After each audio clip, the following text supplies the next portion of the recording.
What does the brainstorming for the audience look like to really dive into who they are, what they want? Obviously, data has to be part of that conversation. What data do we have about who these people are? What have they told us? And in the early days, we didn't have much. So I literally sent one of my team members in stealth mode on LinkedIn and just found out who are these people, and let's get as much demographic information about them as we possibly can so we can paint a picture, which helped our sponsors for the trade show, but it also helped us to understand, well, what kind of experiences would be meaningful to this audience. So right now I get our marketing team involved because we've got lots of different sources of data, surveys. We can glean things from what people read and watch on our website.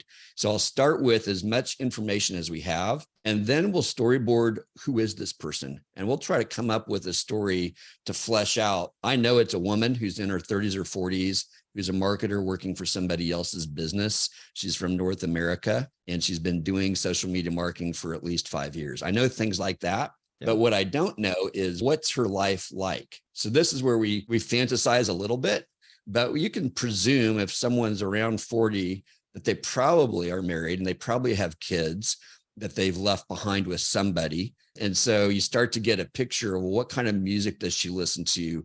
If that's her generation, what did she listen to when she thought she could change the world? So it ends up helping us define what our film score is of the event is. I want music that's going to tap into those memories that she had of, oh, I can go change the world. I can do anything. Those moments when she was super happy. What are the things that have shaped her life? What are the movies? What are the books? So I can lean into some of those things as I'm creating experiences. And then I'm thinking about, okay, if she's a mom and she's got kids, she's probably traveled a few hours to get here.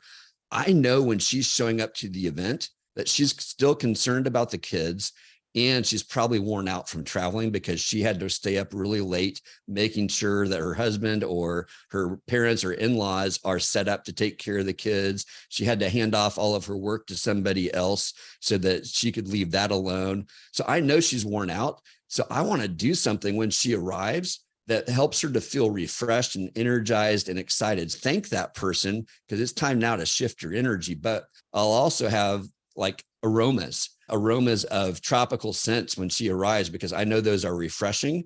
And if I have some fruit flavored water, that can also be refreshing when she arrives. It's just small little things that make her seem felt and realized. And then those stories can help me decide, okay, what music do I play as people are arriving and throughout the event? What movies might we reference?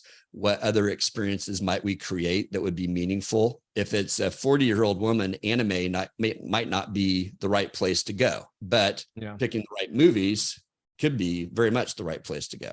I like that a lot. I think what I hear from that is like, okay, the first level is this standard buyer persona that most people have. They get the demographics, right? And a lot of times when we talk to our customers and we ask this question, who is your audience? Who's the customer?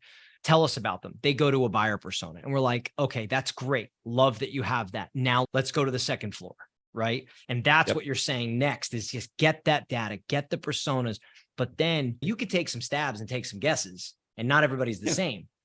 Sure. But what you're getting at here is that next level is the detail where someone says, they get me, they see me. That's where you get that level of comfortability where someone's like, oh God, I love this event. I'll give you a perfect example. My industry has a small niche event, right? And it's a lot of event marketing, exhibit house type companies, and a lot of our suppliers and partners and people we all go, they always have this event. It is for the executives and the owners and leadership teams of these companies that go. And I've gone every year since 2013. It is always at a like 4 or 5 star resort in a beautiful place, and they do it up because they know it's not just us going to an event to get educated and see each other and network. It's a little bit of a getaway. It's a little bit of time away from things, right? Like I've always appreciated that, me personally, because it is a getaway time for me. So it's like that next level of things I think is huge. And I think I love that advice to people. It's really good. Another thing that I would recommend at that second or third level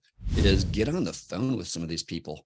Yeah. So don't just look at the data, but actually test your avatar out by getting on the conversation and flesh it out by hearing from some of these people, the valued customers that you have.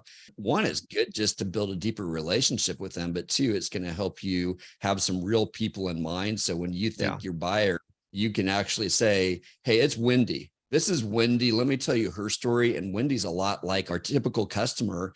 And we want to create an amazing experience for Wendy this year.